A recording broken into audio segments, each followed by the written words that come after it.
Lanjutkan kajian Minhajul Abidin.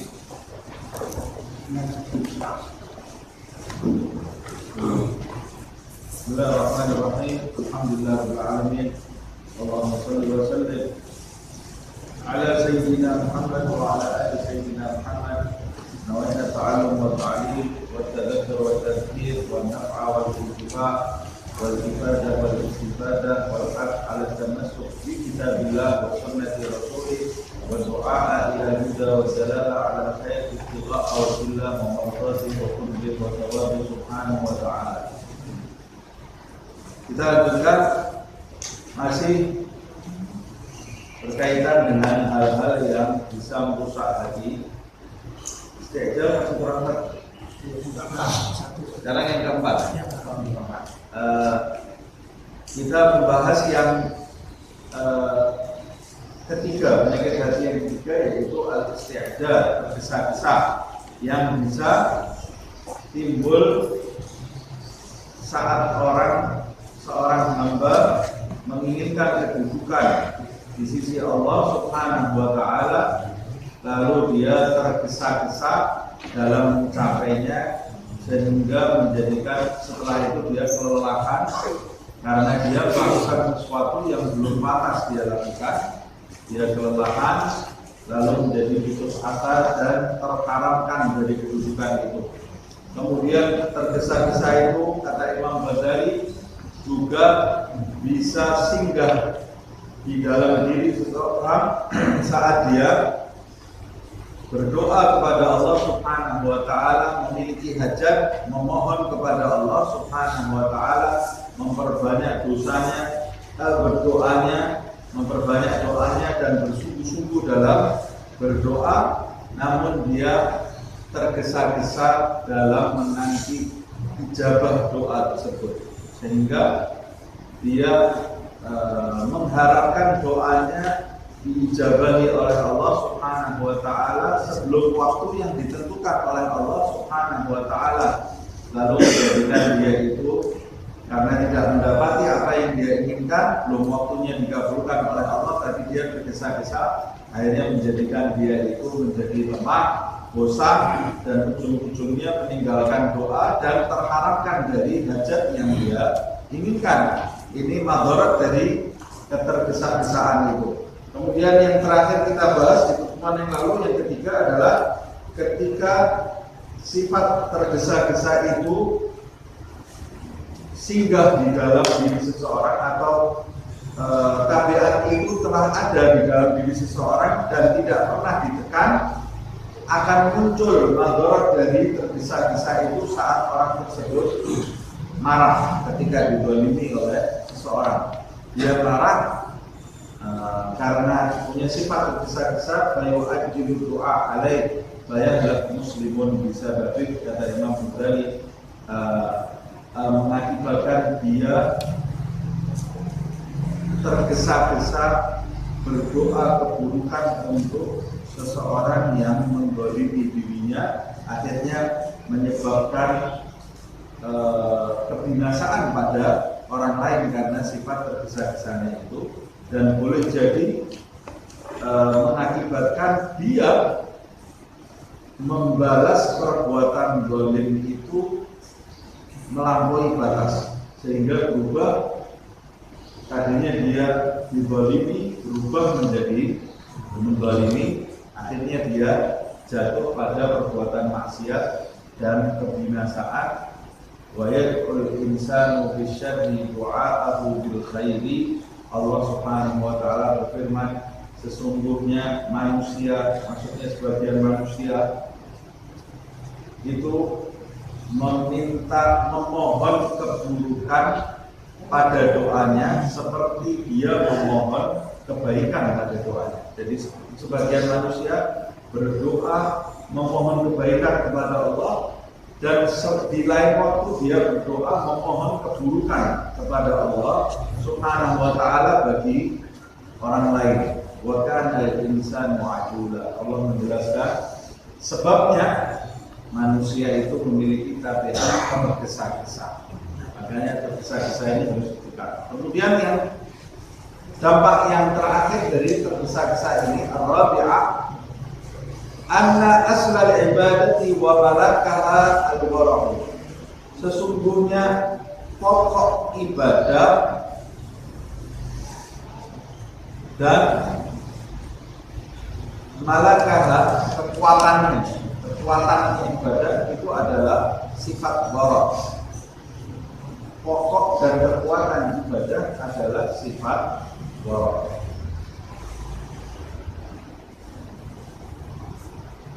Nah, apa artinya al-wara' itu? Wal wara'u, dan sifat wara' itu asluhu, pada dasarnya sifat wara' itu adalah an-nadharul balighu fi kulli syai'in, merenungkan segala sesuatu sangat mendalam dalam perenungan atas segala sesuatu. Jadi orang yang wara' itu maksudnya orang yang tidak bertindak sebelum berpikir.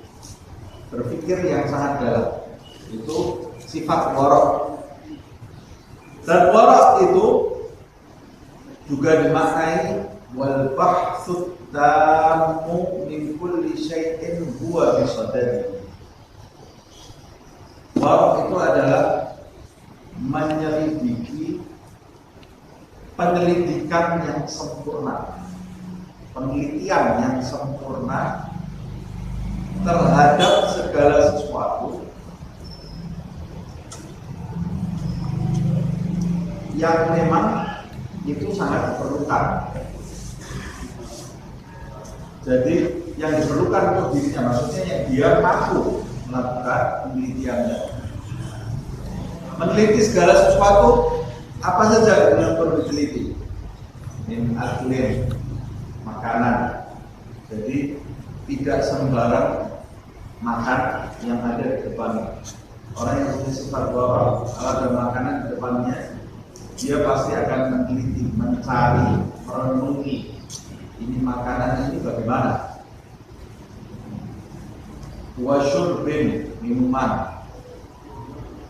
Wa lubsin, pakaian. Pakaiannya gimana? Wa kalamin, ucapan. Setiap ucapannya sebelum keluar dari mulutnya dia renungkan terlebih dahulu. Ini orang yang punya sifat wara'. Kalau ada orang bicara tidak pikir, asal keluar dari lisannya ucapan, ini orang yang jauh dari sifat wara'. Orang yang punya sifat wara' itu setiap dia mau mengucap, dia berpikir terlebih dahulu dan bukan sekedar berpikir. Imam Ghazali mengatakan al-bahtsu tam, penyelidikan yang penuh, atau yang di atas istilahnya an-nadharul baligh, perenungan yang sangat mendalam. Jadi bukan sekedar berpikir beberapa saat. Setiap dia mau berbicara, dia itu berpikir yang sampai mendalam. Ucapannya itu bagaimana? Nah, itu orang yang punya sifat wara'. Wa fi'lin, dan setiap dia akan bertindak, dia merenungi terlebih dahulu sebelum dia bertindak, dia berpikir terlebih dahulu dengan pemikiran yang sangat mendalam tentang tindakannya menguntungkan atau merugikan, menguntungkan untuk akhirat atau merugikan bagi kehidupan akhirat. Ucapannya ini menguntungkan untuk akhiratnya atau merugikan. Nah, ini orang yang punya sifat wara'. Penyandang sifat wara' ini dijuluki wara'. Wara', sifatnya namanya wara', penyandang sifatnya namanya wara'. Nah, kalau ada istilah wara' itu berarti orang yang punya sifat wara'. Nah, sifat wara' ini yang banyak hilang dari diri seorang muslim di zaman ini. Dan sifat wara' ini termasuk salah satu rukun thariqah Bani Alawi. Termasuk salah satu rukun thariqah Bani Alawi. Ada 5 rukun. Yang pertama al-ilmu, yang kedua al-amal, yang ketiga al-ikhlas, yang keempat al-wara', yang kelima al-khauf, untuk takut kepada Allah Subhanahu wa ta'ala. Dan fa idza kana ar-rajulu musta'jilan fil umur, apabila seseorang itu memiliki tabiat tergesa-gesa dalam segala hal dan dia tidak pernah menekan tabiat ini, ghairu muta'annin, dia tidak pernah perlahan-lahan, jadi tergesa-gesa, kebalikannya perlahan-lahan. Wala mutathabbitin, mutatsabbit itu tidak pernah mengukuhkan gitu ya, apa yang dia lakukan, tidak pernah berpikir itu mengukuhkan apa yang mau dia lakukan, pokoknya semuanya dia jalankan. Wala mutabayyin, dia tidak pernah mencari kejelasan setiap dia akan mengucap atau bertindak, tidak tabayun seperti itu. Lam yaga' minhu tawaqqufun wa nadharun, maka kalau dia tidak perlahan-lahan, tidak mencari, tidak bertabayun, tidak mengukuhkan dulu apa yang mau dia ucapkan dan dia lakukan, lam yaga' minhu tawaqqufun, maka dia tidak akan pernah berhenti sejenak, semuanya keluar, tidak ada remnya. Tidak ada tawakuf, tidak ada reknya. Setiap apa yang dia ucapkan dan dia lakukan itu terjadi begitu saja. Tidak ada rem di dalam tubuhnya. Wa nadharun, dan tidak ada perenungan terlebih dahulu. Dia tidak pernah menyelidiki terlebih dahulu, tidak pernah merenung terlebih dahulu atas apa yang dia ucapkan dan dia lakukan. Fil umuri kama yajib, di setiap perkara seperti yang diwajibkan. Pada manusia itu diwajibkan merenung dulu, berpikir terlebih dahulu. Wa yatasarra'u ila kulli kalamin, maka dia akan tergesa-gesa dalam setiap ucapannya. Fayad'u fi dzalik, akan mengakibatkan dia tergelincir. Ucapannya ini nanti akan menjadikan dia menyesal. Kalau orang tidak punya warok dalam ucapannya, nanti akan menjadikan dia menyesal suatu saat. Kadang-kadang dia sudah menyesal di dunia ini, nah lebih-lebih lagi nanti di akhirat. Karena Nabi sendiri mengatakan banyak manusia nanti yang tergelincir masuk ke dalam neraka 70 tahun belum sampai di dasarnya, dilempar dari atas 70 tahun belum sampai di dasarnya. Jadi jatuhnya itu 70 tahun belum sampai di dasarnya. Karena apa ya Rasulullah? Nabi menunjuk karena dia tidak bisa menjaga lisan. Dia mengucapkan sesuatu saat di dunia itu yang dia anggap ucapannya itu biasa-biasa, kata Rasulullah SAW. Tapi itu besar di hadapan Allah Subhanahu wa ta'ala sampai mengakibatkan dia itu jatuh ke dalam api neraka 70 tahun belum sampai dasarnya. Siapa itu? Orang yang tidak punya warok dalam ucapannya. Wa ila kulli ta'amin fayad'u fil harami wasyubhati, dan dia tergesa-gesa terhadap setiap makanan yang ada di hadapannya. Pokoknya ada makanan dimakan. Makan dulu, nanti baru mikir ini punya siapa. Makan dulu, kenyang baru tanya, ini punya siapa? Dia kalau orang itu mengizinkan, kalau tak mengizinkan. Atau ini makanan ini yang buat orangnya tidak jelas halal apa tidak ini. Harus dipikir terlebih dahulu, jangan pokoknya kalau lapar semua yang ada di depannya dimakan. Au syubhah, atau makanan yang tidak jelas kehalalannya. Ada makanan yang jelas haram, zatnya itu haram. Babi, mamanya itu jelas haram, sudah tidak usah pikir lagi. Nah, ada makanan yang syubhat, bentuknya makanan itu halal, tapi ada keraguan yang perlu dipertanyakan. Makanan didapat dari mana nih? Walaupun makanannya kambing, ikan, cara mendapatkannya bagaimana? Halal atau tidak? Nah, kalau tidak jelas cara mendapatkannya, berarti makanan yang syubhat. Nah, orang yang tidak punya sifat borok, pokoknya yang penting makan. Dia tidak mikir makanan itu dari mana. Termasuk masalah makanan itu penghasilan. Penghasilan itu kembali perut. Orang yang tidak punya sifat borok, sudah dia menghasilkan dari apa saja, yang penting itu menghasilkan. Yang penting saldonya dia nambah.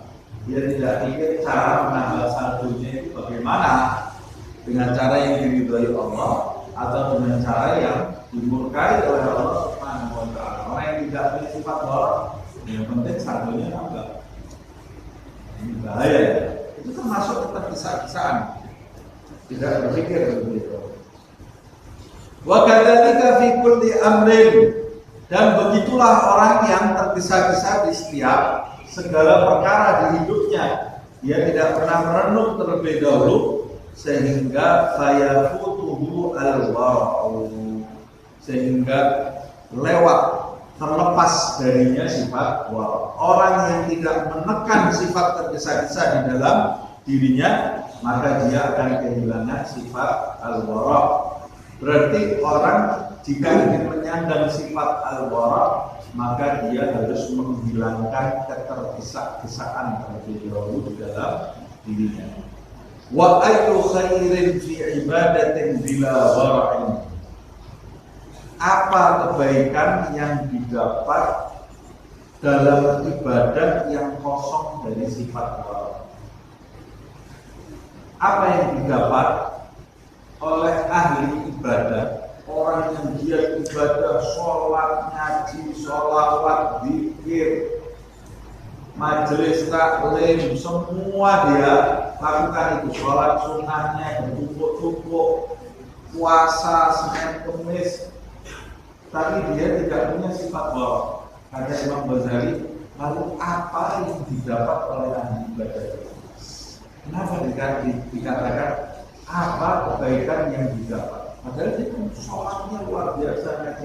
Karena orang yang tidak punya sifat borok, dia mengucapkan segala sesuatu, melakukan segala sesuatu, makan segala sesuatu tanpa kehati-hatian, akan menggugurkan pahala-pahala yang sudah dia kumpulkan.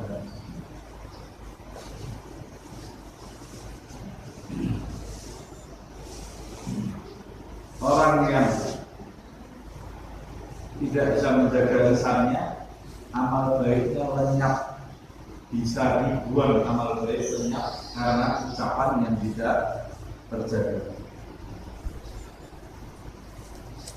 Dua wanita yang setiap hari bangun tahajud, siangnya puasa, malamnya tahajud, siangnya puasa setiap hari. Ibadahnya luar biasa. Ada nggak di antara kita yang seperti itu? Nggak pernah tinggalan tahajud, siangnya puasa setiap hari. Kita baru puasa tahunan aja sudah bangga dengan diri kita. Baru sholat tahajud 3 hari sudah berasa dirinya punya kedudukan di sisi Allah Subhanahu wa taala. Ini wanita ini di zaman Rasulullah, dua wanita tetanggaan. Berarti sahabat kan ini, dua wanita ini. Setiap malamnya saling memotivasi tahajud, setiap siangnya puasa. Tapi kalau mau buka puasa, duduk di serambi rumah, merugi orang tua. Kalau ada orang lewat, dikunjungi. Lihat, pernah tahu nggak seperti itu? Ini banyak orang seperti ini zaman sekarang ini. ibadahnya kencang, tapi tidak punya sifat wara. Sampai ke lima Nabi Muhammad SAW ada yang melaporkan karena kasihan, bukan membunuh. Ya Rasulullah, si fulana dan si fulana itu setiap malam tahajud, setiap siang puasa, tapi kalau buka puasa mengunjung setiap orang yang lewat di depan rumahnya. Kata Rasulullah, huma fitnah, mereka berdua ada di dalam api neraka kalau tidak segera bertobat. Huma fitnah. Nah, bagaimana dengan kita zikir seadanya, ngaji seadanya, sholat seadanya, sholat malam tidak pernah, puasa, puasa ini nunggu kalau tahunan belum parol, nunggu nanti puasa Dzulhijjah, Arafah, ya, nunggu puasa yang tahunan aja. Senin Kamis buat nanti dulu. Sudah ibadahnya sedikit plus tidak warok. Apa nanti yang mau kita bawa ke akhirat? Apa yang mau kita bawa? Nah, ini penting sekali kita menyandang sifat warok. Caranya menekan sifat tergesa-gesa di dalam diri kita. Wa idza kana fi khaslatin, jika ada suatu sifat, jika sifat ini kata Imam Ghazali, yaitu sifat tergesa-gesa ini mengakibatkan al-inqita'u min manazilil khair, mengakibatkan seseorang terputus dari kedudukan yang baik, yaitu karena sebab yang pertama itu ya, wa irmanul hajat, mengakibatkan seseorang terhalang dari hajat kebutuhannya, wa halakul muslimina wa halakuhu, mengakibatkan hancurnya orang Islam dan hancurnya dirinya karena doa keburukan. Summa khataru fautil wara' alladhi huwa ra'sul mal, dan mengakibatkan bahayanya kehilangan sifat wara' yang merupakan modal bagi seseorang yang mau mencapai kebaikan karena sifat tergesa-gesa tadi. Maka sifat yang mendatangkan penyakit seperti ini, fahad lil insani ayyatamala bil izalati wa islahin nafsi ba'da, maka sudah sepantasnya seorang manusia memperhatikan sifat tergesa-gesa ini agar segera dia menghilangkannya dari dirinya dan memperbaiki dirinya setelah itu. Kalau kamu sudah tahu betapa bahayanya sifat tergesa-gesa ini, maka sudah sepantasnya kamu sekarang bergegas menghilangkan sifat tergesa-gesa ini dan memperbaiki dirimu. Wallahu waliyyu taufiq bimanihi wa fadlihi. Allah lah pemilik segala taufik dengan karunia dan keutamaan dari Allah Subhanahu wa taala. Semoga kita mendapat taufik untuk menghilangkan sifat-sifat yang tercela di dalam diri kita. Nah, inilah 4 hal dampak buruk yang timbul karena sifat tergesa-gesa. Kemudian kita masuk ke penyakit hati yang terakhir. Seperti yang sudah saya sampaikan di pertemuan-pertemuan yang lalu, Imam Ghazali belum membahas bagaimana cara menanggulangi 4 penyakit ini, tapi baru menjelaskan bahayanya penyakit ini. Orang kenapa sih pakai dijelaskan ini penyakit itu berbahaya? Ya sebab orang yang tidak tahu kalau penyakit yang menjangkiti dirinya itu berbahaya, dia tidak akan pernah khawatir. Kalau dia tidak khawatir terhadap penyakit yang dia derita, dia juga tidak akan berobat. Tidak akan berobat dia. Nah, makanya Imam Ghazali menyebutkan terlebih dahulu bahayanya penyakit-penyakit. 3 penyakit yang sudah kita pelajari ini. Nah, ini tinggal menyebutkan penyakit yang terakhir, penyakit hati yang terakhir, yang menjadikan seseorang tidak bisa menyandang sifat takwa, dan jika tidak menyandang sifat takwa, orang tidak bisa menundukkan nafsu. Nah, Penyakit yang terakhir al-kibru, sombong. Wa ammal kibru, sombong itu kata Imam Ghazali, fa innahu al-khaslatul muhlikatu ra'san. Sombong ini sifat yang membinasakan secara langsung. Langsung orang yang punya sombong itu langsung orang itu akan binasa. Maksudnya langsung membinasakan orang itu tidak sifat buruk ini tidak membinasakan melalui yang lain, tapi langsung menuju kepada sang pelaku. Ama tasma'u qaulahu ta'ala, apa kalian tidak pernah mendengar firman Allah Subhanahu wa taala, aba wastakbar wa kana minal kafirin. Allah berfirman, iblis itu enggan dan takabur, sombong, langsung itu menjadikan iblis itu tergolong orang-orang atau hamba Allah yang kafir. Langsung, tidak mampir kemana-mana. Maksudnya apa tuh? Maksudnya apa ya? Ini dijelaskan. Walaysat hadhil khaslatu bimanzilati sa'iril khisal. Sifat sombong ini tidak sama dengan sifat-sifat yang lain yang sudah dijelaskan atau penyakit hati lainnya. Allati tahdar fi amalin. Penyakit-penyakit hati yang sudah disebutkan di belakang itu menodai amal seseorang,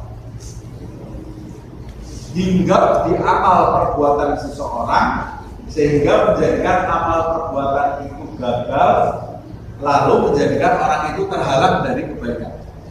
Itu penyakit-penyakit yang sudah kita bahas, panjang tangan, hasad, dan kibir, dan istihjar atau tergesa-gesa.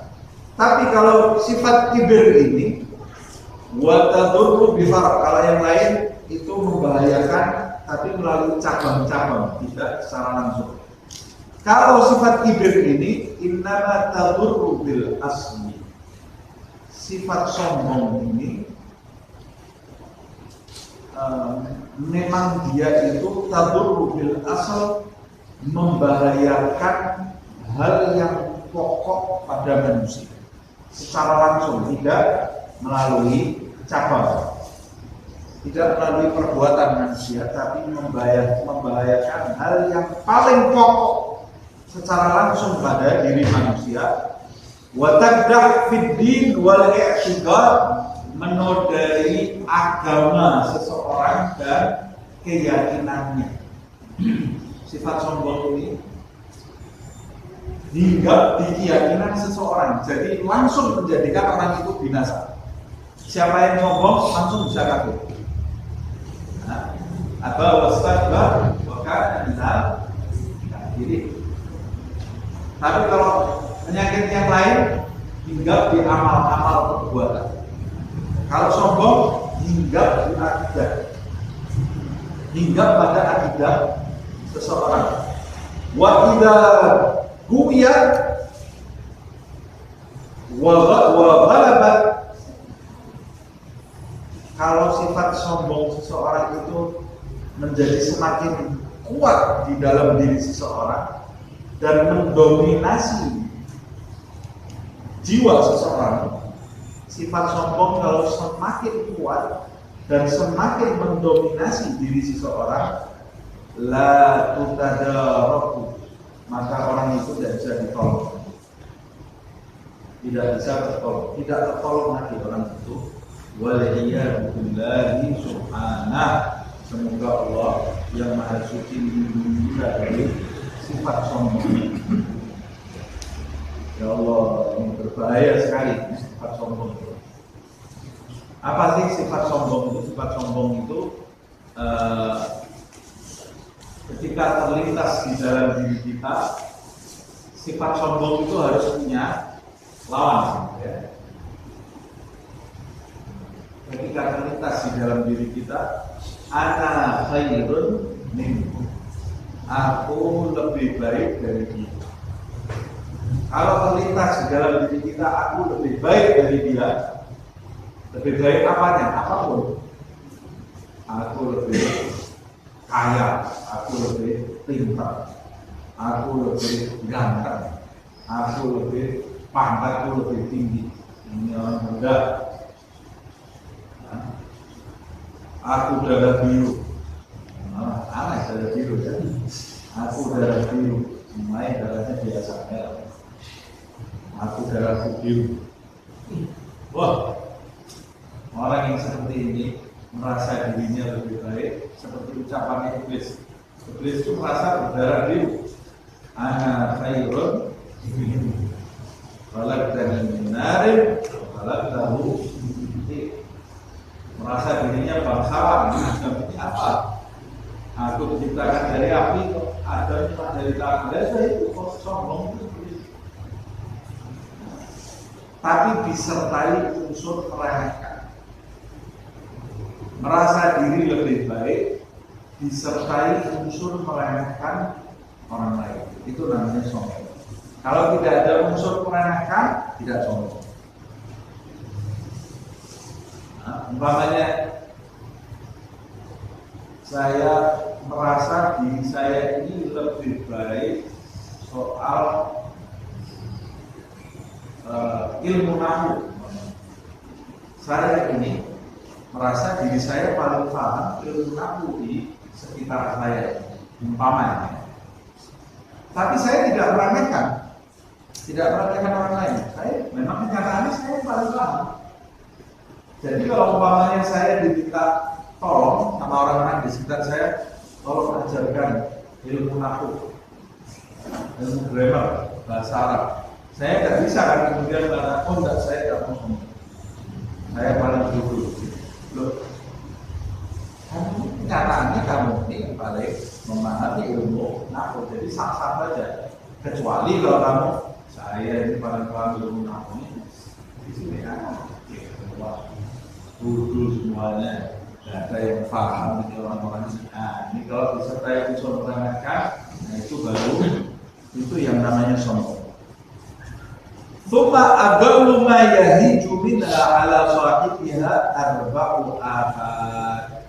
Paling sedikitnya sifat sombong ini akan menggerakkan, menimbulkan dampak malapetaka bagi penyandangnya. Ada 4 petaka bagi penyandang. Paling sedikitnya loh. Ya, paling banyaknya wallahu a'lam. Paling sedikitnya ada 4 penyakit yang akan, atau 4 bencana yang akan menjadikan, yang akan menimpa orang yang memiliki sifat sombong. Ihdaha, salah satunya hirmanul haq, terhalang dari kebenaran. Wah, sudah habis ini. Yang pertama aja terhalang dari kebenaran. Orang yang punya sifat sombong, dia terhalang dari kebenaran. Sebab Rasul sendiri bersabda, al-kibru batarul haq. Sombong itu sombong, di antara sifat sombong itu menolak kebenaran, gengsi. Sama seperti orang-orang Yahudi di masa Rasulullah SAW. Gengsi dia. Masa Rasulnya orang Arab? Padahal turun-temurun ada ratusan nabi dan rasul dari kalangan Israel. Nah kok nabi yang terakhir yang mereka nanti bukan dari bangsa Israel, kok dari bangsa Arab? Kok satu-satunya salah karena kita tidak bisa memutus nabi sendiri di dalam umat kita, di dalam kelompok kita. Satu-satunya salah ya kita tidak percaya itu nabi, supaya semua orang tidak percaya dia itu nabi. Bodoh dia ini, padahal yang memutus itu kan Allah. Bagaimana mau menghalangi jalannya Allah Subhanahu wa ta'ala. Sama seperti itu Abu Jahal. Abu Jahal itu ketika duduk bersama sahabatnya berhubungan berduaan ya. Disebutkan di dalam sirah Baihaqi. Sahabatnya ini bicara dengan Abu Jahal, empat mata antara saya dan kamu. Menurut kamu, sebetulnya kamu ini percaya nggak dengan Muhammad? Karena kan kita tahu backgroundnya Muhammad itu orang yang sangat terpercaya. Jadi ini empat mata antara saya dengan kamu. Kata Abu Jahal, sangat percaya dengan Muhammad. Nah, kenapa kamu sekarang ini menentang? Kata Abu Jahal, kamu kan tahu kabilah saya dan kabilahnya Muhammad itu saling bersaing. Kabilahnya Muhammad itu yang pegang kunci Ka'bah sehingga menyambut orang yang haji. Kita juga bersaing dengan kabilahnya menyambut orang yang haji. Jadi berbuat baik ini saingan. Nah, seperti zaman sekarang, majelis ini saingan dengan majelis ini. Majelis kok buat saingan. Majelis itu buat yang kebaikan, bukan buat saingan. Nah, kemudian kabilahnya Muhammad itu melakukan perbuatan A, kabilah kami menyaingi, melakukan perbuatan yang bisa menyaingi kabilahnya Muhammad. Kabilahnya Rasulullah Banu Hashim. Nah, tapi kemudian di kabilahnya Muhammad itu diutus seorang nabi, yaitu Muhammad sendiri.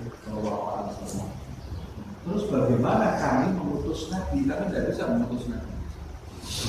Nah, apa yang bisa kami lakukan? Kami ajak orang mendustakan dia. Jadi caranya, karena kami tidak bisa mengutus nabi, caranya supaya orang tidak percaya kalau itu nabi. Nah, ini disombongkan ini ya, disombongkan.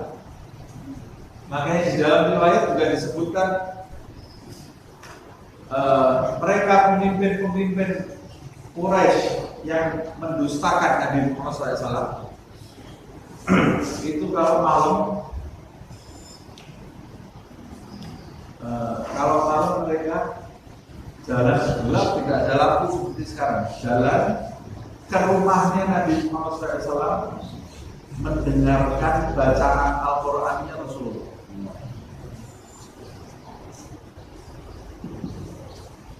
Ini padahal ini di siang hari mereka pemenangnya Nabi Muhammad SAW. Di malam hari mereka ini mengendap-endap jalan mendengarkan ngajinya Rasulullah SAW. Jadi mereka merasakan kenikmatan, sebetulnya. Dan bukan satu saja. Abu Sufyan belum masuk Islam ya.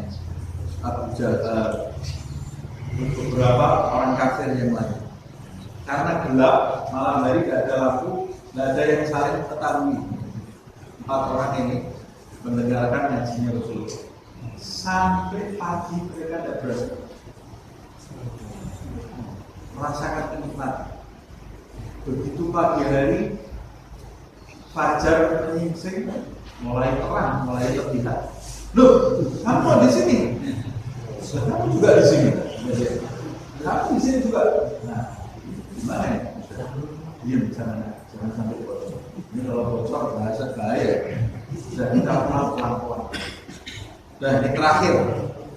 Ini pertama dan terakhir kita tidak ngulang. Besok malamnya begitu lagi, mengerjakan lagi. Sampai pada, loh, kamu balik lagi ke sini, kamu juga balik lagi ke sini. Dan diam, ini terakhir sampai berhari-hari, beberapa hari berturut-turut seperti itu. Akhirnya mereka saling bersumpah untuk tidak kembali lagi, menahan diri mendengarkan bacaan Muhammad SAW. Ini zuhud dari ngajinya Rasulullah. Salah, maksudnya zuhud dari dunia. Kalau mereka zuhud dari dunia, mereka jadi orang baik di sisi Allah SWT. Tapi mereka berzuhud dari akhirat karena dunia, karena kesombongan, memelihara kesombongan yang ada di dalam dirinya, sehingga hirmanul haq akan terhalangi dari kebenaran. Wa amal qalbi akan menimbulkan kebutaan hati an ma'rifati ayatillahi ta'ala, dari memahami ayat-ayat Allah Subhanahu wa taala, wa fahmi ahkamihi, dan memahami hukum-hukumnya, hukum-hukum Allah Subhanahu wa taala. Karena sombong. Nah, orang sombong ditunjukkan sesuatu, ana khairun, saya lebih pintar. Semua orang di hadapannya itu kecil. Dia yang paling profesor, dia yang paling paham, sehingga dia akan membahas ilmu yang tidak pernah dia pelajari, karena dia berasal dirinya ini profesor. Tidak ada yang bisa jadi gurunya, semuanya boleh. Jadi dia lahir dari ibunya sudah profesor, tidak pernah belajar. Ibunya saja belajar dari dia, bapaknya belajar dari dia. Dia paling profesor, paling profesor. Orang yang sombong. Allah Ta'ala, Allah Subhanahu wa Ta'ala berfirman, sa'asrifu an ayati alladziina yatakabbaruna fil ardi bighairil haqq. Allah mengatakan, aku akan memalingkan dari ayat-ayatku mereka yang sombong di muka bumi ini tanpa kebenaran. Ayat, aku akan menjadikan orang-orang yang sombong di kerajaanku di muka bumi ini tanpa kebenaran. Aku akan memalingkan mereka dari ayat-ayat. Kalau ada kebenaran, kecil, orang rendahan ini, orang bodoh, orang zaman sekarang sarung kelihatan, tidak tahu apa, bodoh. Oh, zaman sekarang itu baca Minhajul Abidin. Zaman sekarang ini 2022 baca Ihya Ulumuddin. Urusannya akhirat, mati, itu punya orang siang, kesiangan. Padahal siang itu dia, tapi dia merasa dirinya ini.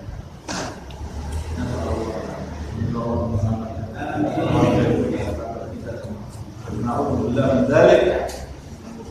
Wa qala ta'ala, Allah Subhanahu wa ta'ala berfirman, "Wadzalika yatba'u Allahu 'ala kulli qalbin mutakabbirin jabbar." Begitulah Allah Subhanahu wa ta'ala ditutup yatba', ditutup. Begitulah Allah menutup setiap hati orang yang sombong, jabbar dan lalim.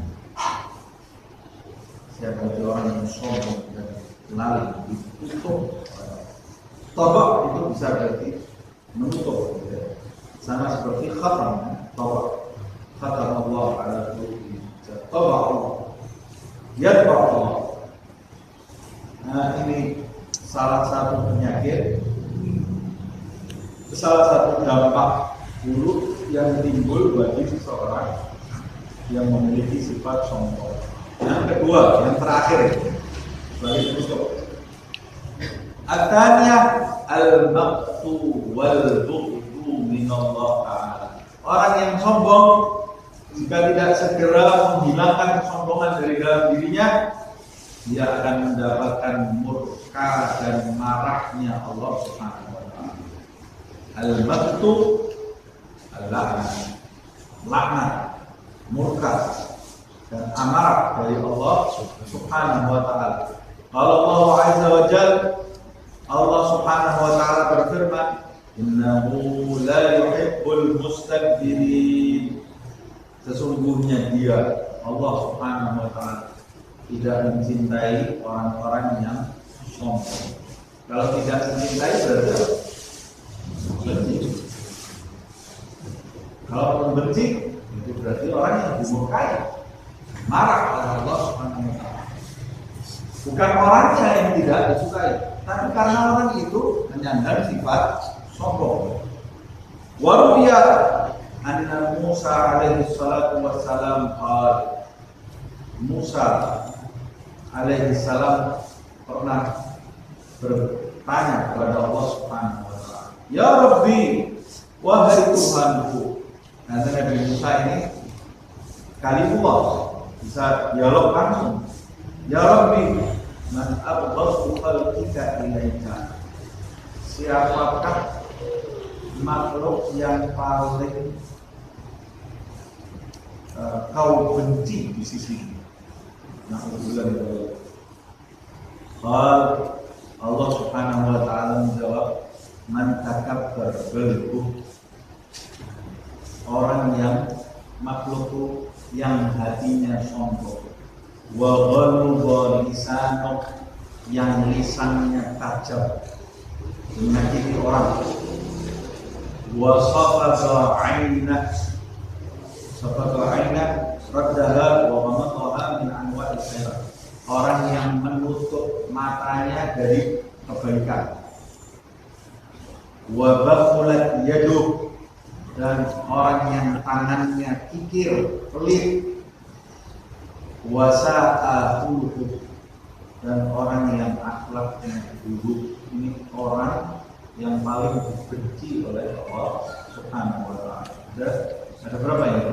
Ada 5. Yang pertama orang yang sombong, orang yang tajam lisannya, nyelkit, lisannya nyelkit, sering nyakiti orang. Ya. Kalau ngomong mesti ada yang nangis. Begitu dia ngomong mesti ada yang nangis. Ini kalau dari orang yang sombong, hatinya tajam lisannya, tertutup mata dan telinganya dari nasihat, kikir. Yang kelima, buruk akhlaknya. Orang abghadul khalq ila Allah.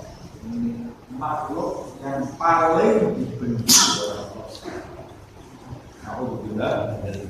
Semoga Allah Subhanahu wa taala menjauhkan kita dari sifat sombong dan dari segala sifat yang mencela dan menghiasi diri kita dengan sifat-sifat yang terpuji yang bisa mendatangkan ridha Allah Subhanahu wa taala. Masih ada 2 dampak dari sifat sombong yang akan kita lanjutkan insyaallah di pertemuan yang akan datang. Lalu kemudian baru membahas cara menanggulangi 4 sifat yang sudah kita bahas di pertemuan lalu. Wallahu a'lam. Ya Rabbana bi annana narabna wa annana asrafna ala ladha asrafna fadub alaina tauba taghfir li kulli hawba wastur lana rawati wa amin rawati waghfir li walidina rabbi wa mauludina wal ahli wal ihwani wasairil khillani wa kulli dhi mahabba aw jiratin aw suhbah wal muslimina ajma amin ya rabbil isma fadlan wajudan man la bisabil minna bil mustafa rasulin azami kulli surin bil mustafa rasulin azami kulli surin bil mustafa rasulin azami kulli surin sallallahu wa sallam rabbi alaihi adal habbi wa alihi wa sahbihi hidayat suhbi walhamdulillahi fil badri wa tanahi. Subhana rabbika rabbil izzati amma yasifun wa salamun alal mursalin walhamdulillahi rabbil alamin wa